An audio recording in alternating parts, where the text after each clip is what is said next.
Now, I know many of you do not think of social media as a news outlet, but did you know that Pew Research Center conducted a study and found that the most common way Americans under the age of 29 get their news is through social media? Our world has changed. This next discussion brings together internet influencers and podcasters who are working to make genuine connections through social media. Michael Puente will moderate this discussion, which I hope will leave us feeling optimistic about the future of online communications. Michael is an award-winning reporter with WBEZ, Chicago's NPR station. Great to see you, Michael. Thank you, Jim. I'm very excited to be here today with the Kennedy Forum. As a fellow journalist, I see every day how stigma and discrimination impact our communities. I appreciate the opportunity to participate in this platform for change. As Jim mentioned, I am here today with a panel of highly influencers who have unique social media presence. First is Aidan Cohn Murphy. Aidan is the founder and executive director of Gen Z for Change, an organization of over 500 TikTokers fighting for social justice. He has worked with the Biden campaign, the White House, the International Refugee Assistance Project, Fair Fight, and more. In his role at Gen Z for Change, he has organized multiple mental health campaigns, including one in collaboration with the Presidential Inaugural Committee and another in collaboration with Harvard and MTV. Aidan is in his senior year of high school in Washington, D.C. Our next panelist is Dr. Joy Harden Bradford. Dr. Joy is a licensed psychologist, speaker, and the host of the wildly popular mental health podcast, Therapy for Black Girls. Her work focuses on making mental health topics more relevant and accessible for Black women, and she specializes in creating spaces for Black women to have fuller and healthier relationships with themselves and others. She has been featured in the Oprah magazine, Bustle, Huffington Post, Insider, Black Enterprise, Women's Health, Teen Vogue, Essence, and many more. She is currently writing her first book, Sisterhood Heals, a tribute to and celebration of the transformative relationships between Black women. It is set to release in the summer of 2023. And our third panelist today is Jennifer Libby. Jennifer has been a psychotherapist for over 20 years, treating at-risk adolescents and more recently leading Promly, a responsible tech public benefit corporation and nonprofit trying to proactively be 10 steps ahead of teen suicide. Jennifer has been sounding the alarm for many years about the rapidly emerging youth mental health crisis exacerbated by less than responsible social media platforms. Jennifer founded Promly as a safer and healthier alternative to legacy social media. Promly unites the talents of a committed Gen Z advisory team, youth education and mental health specialists, and app developers to create a safer social networking app exclusively for high school students meant to establish more genuine connections between teens. So thank you for all of us for joining us here today and your amazing efforts. If your bios are anything like they sound, I think this panel is bringing a real change. So, Dr. Joy, I'd like to start our discussion with you. You often say that people can find you at the intersection of psychology and pop culture. Can you talk to us about what do you mean by that? Yeah, thank you so much, Michael. So I think, the things that people are watching and listening to and reading really have an impact on their mental health. And so in the work that I do with Therapy for Black Girls, I try to bring that into the conversations on the podcast. So some of our most popular episodes of the podcast are where we break down what would happen if some of your favorite fictional characters came to therapy. So if Olivia Pope went to therapy, what kinds of things would she be talking about? And I think that the use of pop culture in a space like therapy really has the potential to break down stigma and to make it more likely that people will reach out for help if they feel like they need it. Well, Jennifer, I know when I was looking at your podcast and I was going through earlier, that's one of the things that was striking to me is that you were touching on so many areas that didn't necessarily seem like traditional mental health. It was actually interesting. I was, popping through and I said, wait, astrology and, how that relates to therapy? What's that about? And, I couldn't help but take a listen. And I have to say, I totally agree with you that, I hear that from so many of my clients that they want to be having these conversations. And I'm so glad you're really like bringing it together in such a, powerful and impactful way. Thank you, Jen. Yeah, and I think, for a long time, therapists have had this stereotype of being like these stuffy, always wearing a cardigan, like only in your office. And I think it's really important for people to recognize that therapists practice very differently. We have very different personalities, and the way that we do therapy looks very different from person to person. And so I think talking about those different kinds of topics, again, make it more likely for people to find the therapist who they feel like might be a good fit for them. Totally. I think that these harmful stereotypes often contribute to the stigmatization of therapy, because I know a lot of friends that I have who are like very, very progressive and very social justice minded and want to see change on mental health. They just, because these stereotypes and the stigma is so common and so prominent, is that people just say, oh, I don't need to go to therapy. Like therapy's for people who have like serious problems, or therapy's not for me. I'll figure it out myself. And what's so harmful is that if people really knew the truth and they went to therapy, then they would understand how helpful it can really be, and how it's not something just for this imaginary person in their mind who really needs it. Yeah. Well, as we go a little further, Jennifer, why don't you talk to us a little bit about your vision for Promly and its impact on teen social media usage? Well, so I'll tell you this. Thanks so much, Michael. Just to give a little bit of background, because I think it's sometimes hard to understand exactly what is Promly, like what are we doing? As a therapist that has been working with teens for such a long time, I'll tell you, probably starting a few years ago, I just started hearing from clients again and again, saying something along the lines of, Jen, adults created social media. They know it's harming kids. They know it's even killing kids. Like, why aren't the adults stepping up? Like, why is nobody coming together to try to change this? Do they just not care what happens to our generation? Like, are we just the experiment generation? And it was hearing that again and again and again from various clients. And, I was like, yeah, Google's got to be like stepping up, Facebook, somebody's got to be like getting in on this, right? And then over time, once I started to see within a very short amount of time, the suicide rates in our area just went up by exponential numbers. To give you for instance, in 2020, we lost 15 kids in 1 year in the general geographic area where I treat kids, as compared to when I started in this area in 2003. In the 6-year period, there were only 3 teen suicides. So when we're looking at those, kind of crazy numbers, it became really intolerable to just sit back and, watch this happen, recognizing and hearing from Gen Z, hearing from my clients that were saying, there's something wrong. We need somebody to step up and fix it. And honestly, we started Promly really just, I kind of said, great, like, let's get a Gen Z team together. These Gen Zers, they're so quick with technology and they have great ideas and they're great with social impact. How can we kind of energize and come together? And so that's really, where we started with Promly. Again, I then we started to think about it and we said, well, we can do more. Maybe, kids don't necessarily use mental health apps in the same capacity that we would want them to. I'm always begging them to use them consistently. But we know that kids, use social media apps pretty much nonstop. So let's use that same, theory, start where your client's at, and let's try to build something that's really much more of a social media for kids, but also builds in mental health support.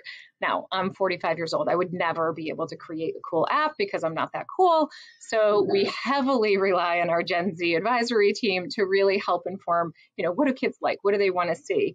And so Promly was really born from this immense vision to build a safer and better social network specifically for teens. We really want to keep the creepers out. We don't want any sugar daddies on there. And we want to be able to provide that access so that every kid has access to mental health support. One of the things that's always so striking is, as a therapist, I know of lots of great resources and tools and nonprofits and great Gen Z startups. But the reality is most kids, they're not going to access those at 2:00 in the morning when they're browsing through Snapchat. Like, it's just not, it's not reasonable to expect. And so what we did is we said, well, let's create something. So we said, we'll create a social network that matches kids based on 20 things they want to do before they're 20. 20 by 20 is a therapy tool I've used with kids for 20 years, where I ask the kids their first homework assignment is to come up with 20 things they want to do before they're 20. And it's the quickest way for me as a therapist to really get them to think a little bit more about the future, also think about their goals. But the most important piece of it is, as a therapist, it helps me to connect with them at a deeper level, something that I just wouldn't know to ask. And so routinely kids have loved that exercise. And so we said, well, let's bring that into this. How do we, really empower kids through the 20 by 20 and ultimately empower kids, to be able to connect, but really go out and do those things. So, ironically, we're creating this social, networking ecosystem, but we're really trying to get kids actually off their phones in some capacity and out back into life, creating, shared experiences. One of the things that it allows us to do is then partner with, we create this ecosystem that actually partners with a lot of these Gen Z startups, different nonprofits that are helping kids. And so, for instance, we can teach kids through the 20 by 20. We have a cool 3D spinning disco ball. You guys can check out the website is www.promlyapp.com. You can certainly see how the app works a little bit on there. But we're able to teach things like financial literacy, writing a resume, college searching, travel, you name it. There's different Q&As. There's an entire section called We Got You, which is really where our mental health support comes in. And so we partner with a lot of different nonprofits, as well as, different mental health organizations that are providing, support for teenagers. We also have our whole, Promly Zone support network, as well as content in there. One of our Gen Z team members this summer actually said, Jen, it's like, we're not just creating an app, we're creating a lifestyle, which I appreciated. And interestingly enough, yes, that's true. Promly is not just creating an app. We actually have a publication and a podcast as well called the Promly Garden, where we really aim to amplify the Gen Z voice. We interview a lot of Gen Zers who are doing great things, like Aiden over there. And then the other piece of the equation is that we're also now producing really great events. And so we have our first annual Promly Changemaker Festival coming up at the Prudential Center in Newark in spring 2022, where we're really bringing together, great headline musicians, Broadway actors, TikTok influencers, and some students from the Newark community doing hip hop performing, as well as street artists, and I'm sure I'm missing something in there, change makers. But we're really, bringing to stage a lot of people who are motivated to destigmatize mental health, really get ahead of teen suicide, but really amplify the reach as well of the partner nonprofits that we work with, as well as responsible tech and responsible corporations that actually care for kids. They care enough to step up. So certainly, if anybody wants to get involved in that, reach out to me at promly.org, because, we're looking to really be change makers in the space in a really positive way. So I hope that covers it. I want to get Aiden in the conversation a little bit because every day I actually am on TikTok, but I don't produce videos. I watch the videos. I laugh at the videos. I like seeing the latest dance moves and stuff like that. But how are you using it to create this change?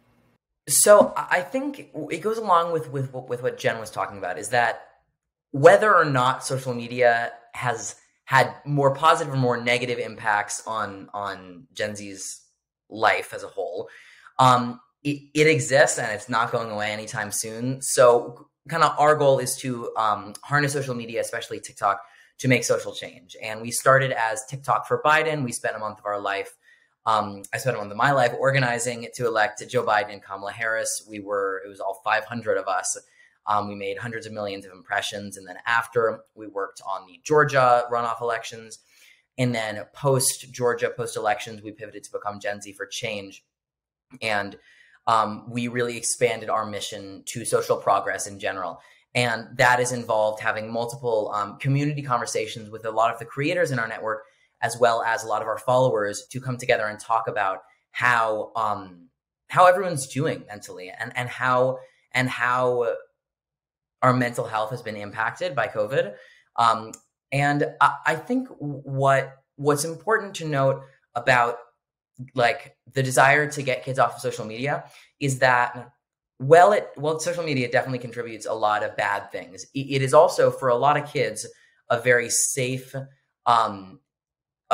space where they can exist more just very openly and very freely.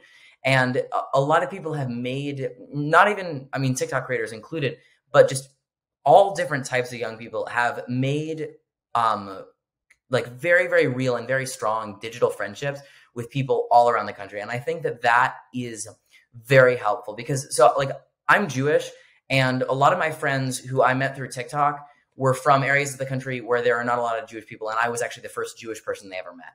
And I am from like a generally like well-off part of DC, and very, very liberal. And so through TikTok and through social media, I've been able to meet people from totally different backgrounds, whether it be from totally different political backgrounds that they grew up in, or different racial or socioeconomic backgrounds. And I think that learning from other people is so important. And social media, that's probably the best, if not one of the best parts of it. Well, Dr. Joy, let me bring you in the conversation. We know our communities of Black and Latino individuals have statistically been underserved when it comes to mental health and substance use services. What has been your experience with Gen Z? I mean, have you seen a sort of a openness in this younger generation of Black women to engage in mental health care? Absolutely. I mean, and I think that this kind of dovetails nicely with Aiden's comments, right? Like, I think the power that I've seen in terms of Black and Brown communities building community in places like TikTok and on Instagram has been incredible. And, some of the conversations I see them having are, really mind blowing. So young people are really at a very early age kind of having these conversations about mental health, and they are challenging some of the things that they are being taught by parents and adults in their lives, and thinking things don't have to be this way. And so I think that, the young people, especially the Gen Z, students that I've had an opportunity to interact with, I really feel like they get it. And I think that I view a lot of my work as being able to support them as they continue to develop their own ideas about mental health and how to take care of themselves and one another. Yeah, Dr. Joy, I so appreciate you saying that, because it seems like, and I don't know, Aiden, if you feel like it's something that's happened, kind of in maybe with the pandemic, it seems like, kids that I would say, might say, oh, I would never download TikTok. I know it's just like a black hole. I feel like there's this push where people are saying, no, like, I know I can get a lot from that. Like, I know I can hear a lot from that that's going to be valuable. I was joking, one of my, neighbors who's, in her mid 30s, and she was joking about how, she's a principal at a school. So she's pretty, she's well educated. And she was saying, you were talking, and she said, oh yeah, I read that in an article. And she said in air quotes, I mean, I watched it on TikTok. And this idea that, we're getting so much information, and really good information that's shared. I often hear, from clients and Gen Zers and adults as well, who are saying, oh, I watched this really good therapist who's talking about, adult ADD, and I didn't realize that actually pertained to me. Or, they're talking about, this, have you ever heard of it before? And I feel like it's just building, these kind of open doors for conversation in a way that I really didn't see, probably even 2 years ago. I feel like it's really, just blown up in many ways. I think that's one of the great things about TikTok is there is so much content on the app. There is seemingly infinite content, and anything that you want to see, like, the algorithm will find it for you.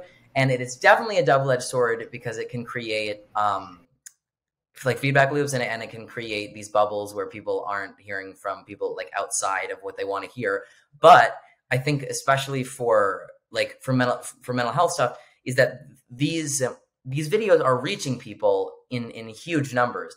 And I have seen a lot of really, really helpful videos about mental health, about like, just here's like 3 simple things that you can do for your mental health today. And of course, the topic of mental health is so much more complicated than that, but it is an effective way to reach huge numbers of people, and huge numbers of young people especially, very quickly. Well, Jennifer, let me ask you this, because I have a 16-year-old daughter, and I worry about her being on social media. She's on the Twitters and Facebook and Instagram and stuff. What is different about Promly? How is it handled different? What kind of messaging can teen girls get from there? Is it just softer or non-abrasive? No, I mean, we see what the fights on Facebook. So how is differently at say Promly? Well, I think one of our goals at Promly is to be able to really create this space that's specifically built for 13 to 19-year-olds. So we're looking at, targeting a high school population that, is under 18, right? So we want to be able to have that safer space where you're not getting, picked up by the sugar daddies, right? You're not getting the unsolicited, pictures that you might not really want so much, showing up on your phone. I know I was so struck when we had a meeting last summer, and I didn't realize that sugar daddies were like a thing, that was such a thing. When I brought it up with our interns that were working there, all 5 of them pulled up messages that they had gotten just literally within the hour. They're like, oh, I got like at least 10 of these a day. And I couldn't believe that these 15-year-old kids are getting solicited all the time in very sexual ways. And so, that was pretty striking to me, where I said, whoa, we've got to really push on this, because it's so not appropriate and it's so intrusive and it's so not okay.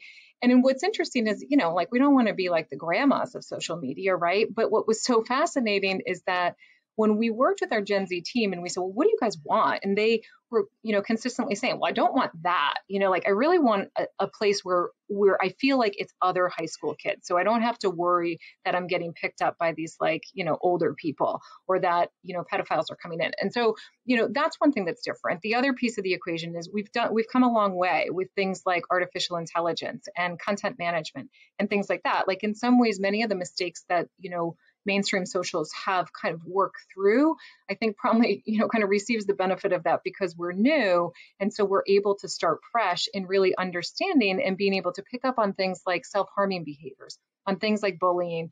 One of the pieces too is that because we're creating this community where, kids can sort of self-police a little bit. So if there's a problem, if you see something, say something. We're small enough, and let's be clear, we have not launched yet. So, our soft launch is in November, just locally with our group. We've done a few betas, but then the big launch will be in January. So it's something to keep your eyes out for. But the whole goal is to really create this much, more effective community of support, where it's really just, teens, and that the mental health is just built in. It's just an automatic, everybody's got some level of mental health that they need to take care of. And so we build it in. Aiden, I appreciated when you were saying, there's these little, try this or try that. We have a section of Promly that's called One by Today. And it's just, one small bite-sized goal. You can either do it with somebody else or not. But the whole goal is to start to build in that mental wellness in a much more, kind of comprehensive but holistic way. And really bring it to kids rather than waiting for kids to kind of come out and, try to find it on their own. So, Michael, I hope that answers your question. Did it answer your question? Dr. Joy, let me ask you this. We do know that, African-American young kids can be raised to be a little bit tougher. They have to grow up a little bit faster, and they have maybe a little bit thicker skin. But are they more inclined to seek assistance if they're being traumatized by something, or having some kind of mental health issue? It's tough for everybody, but is it more difficult, say, for younger, say, African-American girls? Yeah, I definitely think so, Michael. So we know all of the information that exists just about stigma as it relates to mental health in the Black community. A lot of us have not grown up in homes with parents talking about therapy or going to talk with someone. And so I think it is a bit of a newer concept. And I also think, we know what the world is like for a young Black girl. Well, at least I do. Just when we think about all the racial unrest that we've seen in the past couple of years, we know that things are difficult. And so a lot of parents are, sharing messages with their kids with the hopes of keeping them alive. Right. And so think about, there's a loss of innocence, I think, that happens there when you have to talk with your kids about how to stay safe if the police pull you over or something. Right. And so I think all of those things really shift young Black kids into survival mode, as opposed to being able to really thrive and really be excited about what you just should be excited about as a kid, as opposed to okay, how do I keep myself alive? And so I think we are seeing more conversations about talking to one another about what that does to our mental health. And I think that's really the importance of community building, is that you can have a space that does feel safe for you to talk with other, Black kids about what this has been like and what does this mean as we continue to grow up in a country that isn't always so welcoming and affirming to us. Well, Eden, I'm marveling at you too because you're surrounded by people on this platform that we're talking. You're a little bit older than you. You're a senior in high school, and it's just so amazing already some of the things you're doing right now. But what do adults get wrong in trying to address this issue of we all have teens ourselves. I have a teenage daughter, and I get worried as about some of the pressures she's seeing out there, or maybe she's facing. What do adults get wrong about how we need to deal with the issue of harassment, but also teen suicides? What are the answers? What are some of the answers you can give us? I'll do my best to answer that question. I think it's definitely a hard answer. I think what adults often get wrong is they don't understand the larger issue at play, where like your child being on social media is somehow the blame is shifted to the child when bad things happen. When like if they see something disturbing, or if they receive hate for something, which is very, very common on the internet, it seems like the blame is often on the kid, where it's like, this is social media, you shouldn't have downloaded it, you shouldn't have done this. But I think what we really need to be focusing on are the social media platforms themselves and where they are falling short.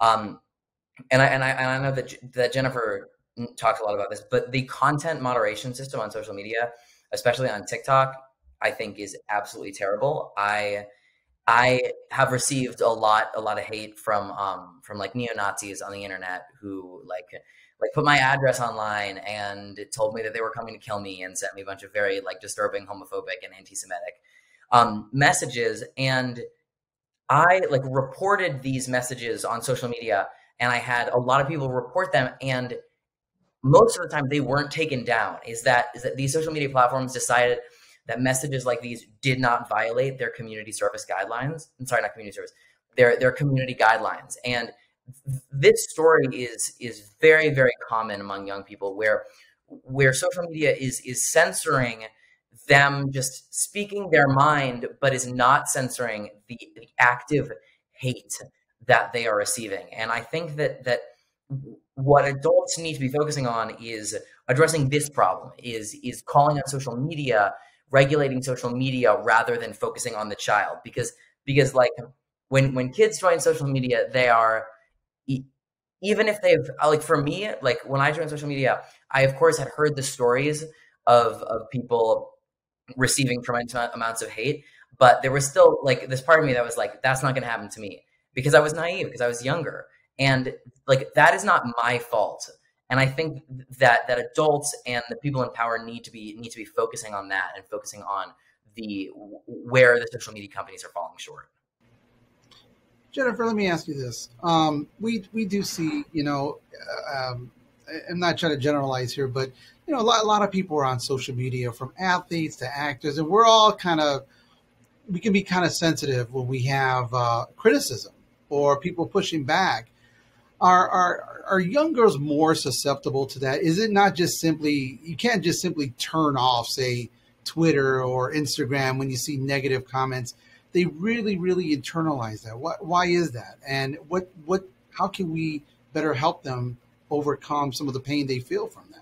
Well, I think, it's interesting that you say like young girls. One of the things I think that's interesting is I see a lot of middle-aged women that are also, pretty sensitive, as well as men that are also, pretty sensitive. It's interesting because, Eden, you bring up a good point in saying, I find it interesting because I always think of TikTok as being a little bit better with content moderation than some of the other socials. Like even when I talk to the Gen Z team, they're like, oh no, I actually think TikTok cares. Like they take down dangerous videos right away. But what you're saying, which is interesting, is like, yeah, well, they might remove the videos. They're not monitoring these, hateful kinds of bullying type things that I know we've, had other influencers on our podcast that will say the same thing. It's like, no, that really gets in your head.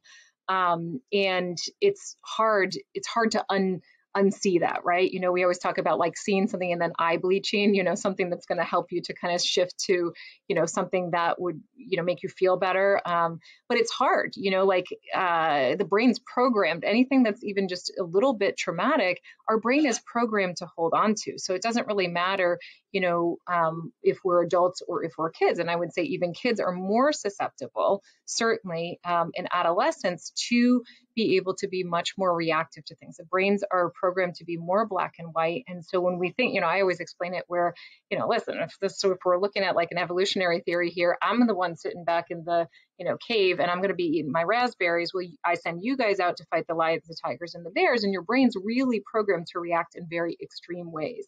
You're much more programmed to be impulsive. And in fact, that's by design, right? I need you to be like on your game so that you can fight the lions, the tigers, and the bears. Well, we don't have the lions, the tigers, and the bears so much anymore, but we do have, bullies, and we have gossip, and we have, SATs, and we have, all these different stressors that are really, having a tremendous impact on the level of kids' anxiety, the level of them feeling more paranoid, the level of feeling like everybody's up against them. So, it's a little bit, there's a lot of different things I think at play. And social media, I think we need this awareness to understand what kids are actually going through so that we can, like Aiden said, really hold social media leaders, accountable and say, guys, just do better. Like we know how to do better. Let's just like rise to the occasion and actually do it.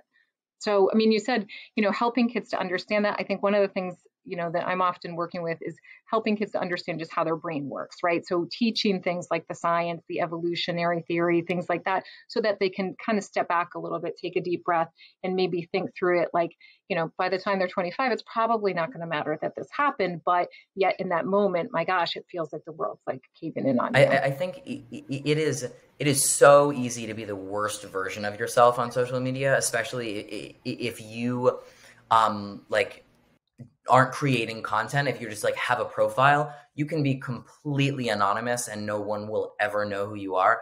So like there are people who just go on who I'm sure like in their normal everyday lives like are generally nice to people, but they can get on social media and there are usually no negative impacts of sending people hate or harassing people. And I mean negative impacts for them because you are totally anonymous and your worst instincts can really be at full display. And as you said, these like even if they're kind of small, like traumatic moments like linger. I think that I am generally like I'm good at talking about my emotions, but like the first time like someone called me an absolute, or like the first death threat I got, like those moments will linger with me for a long, long time. Like no matter how much I talk in therapy about them. Well, Dr. Joe, I know your one of your focuses is therapy for Black girls in your podcast. But let me ask you this: as parents, should parents be? I mean, there's so many new apps that are coming out every day. All these social media apps. Should we, as parents, access all of them so at least we know what we're talking about and dealing with, so we can better assist our children? Oh, absolutely. I definitely think, so much of parenting, I think, is just about having conversations with kids. And you can't really have an informed conversation if you are not speaking the same language, right? And so I think to be able to kind of ask probing questions and really be able to relate to what's happening in the apps, you need to have some experience of it yourself. And I think, I just want to go back to a point that Aiden made about like being the worst version of yourself.